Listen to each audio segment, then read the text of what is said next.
Date over bowler এবং cutter master আবারও সে বুঝিয়ে দিল সে বাংলাদেশের সেরা বোলার। আমাদের মুস্তাফিজকে ইন্ডিয়া কি এমন ভাবে ছুড়ে ফেললো, লাস্ট দিকে ছুড়ে ফেললো, এটা তো হয় না। আমরা কি এতই তুচ্ছ? মুস্তাফিজকে এখন কে শর্তে আইপিএল কে আর মিস করবে এক কথায় 9 কোটি 20 লাখ টাকা দিল হইছিল, ভালো হইছে সে যায় না, দেশের জন্য খেলবে, বিপিএল খেলবে। একেবারে বলার আবারও সে প্রমাণ হয়ে গেল। আজকে যে ম্যাচটা ছিল না, লাস্ট 2 ওভার মেইন টার্নিং পয়েন্টে মুস্তাফিজ কি করলো, আর আমাদের মুস্তাফিজকে ইন্ডিয়া কি এমন ভাবে ছুড়ে ফেললো, লাস্ট দিকে ছুড়ে ফেললো, এটা তো হয় না। আমরা কি এতই তুচ্ছ?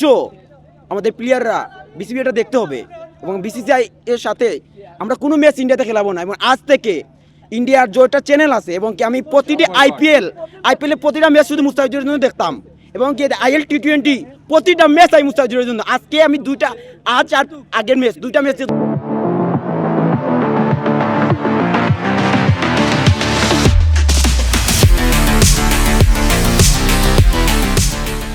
মুস্তাফিজের সাথে একটা কেপের জন্য, বাট পাই নাই, কাছেই যেতে পারি নাই, কিছু করার নাই।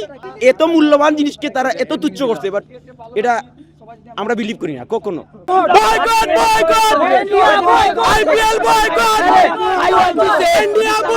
What are the problem behind it? Bangladesh BCB. Why?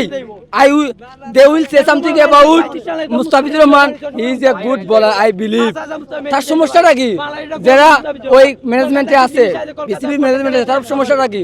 ও যে 9 কোটি টাকা দিয়ে গেছে, তার কি দলের বা এই যে অত টাকা পাচ্ছে, তার কি সমস্যা হচ্ছে বিসিবির? আমি বলতেছি যারা বাংলাদেশের যত জনপ্রিয়তা খেলোয়াড়রা আসুন বা দর্শকরা আসুন, আমরা আন্দোলন করলে মুস্তাফিজ আবার তার বিপিএল আইপিএল যেতে পারবে, আমি এটা বলতে চাচ্ছি। আলহামদুলিল্লাহ অনেক ভালো, সে অনেক দারুণ বল করেছে, তার বোলিং এর প্রশংসা করতেই হবে। হ্যাঁ, অবশ্যই কলকাতা অনেক মিস করবে মুস্তাফিজুর রহমানকে। অসাধারণ, মুস্তাফিজ, তার এ নিয়ে কোনো বিকল্প নাই। এই আজকের ম্যাচটা সে দেখাই দিল যে তিনি একটা বাংলাদেশের সেরা বোলার। এমন একটা ম্যাচ তিনি ইয়াং করে উপভোগ করাইলো, অনেক ভালো লাগছে মুস্তাফিজের ম্যাচ। খুব ভালো বোলিং হয়েছে, মুস্তাফিজ সবসময় এলওএস সবসময় সেরা। এই ব্যাটিং কেজন ছিল সাব্বির রহমান, ও কিন্তু ভালো ব্যাটসম্যান, কিন্তু ডাক কিছু করার নেই, হয়তো ভাগ্য সহায় ছিল না। এই সাব্বির রহমানও খুব ভালো ব্যাটিং করে, আর মুস্তাফিজ তো এলওএস সেরা।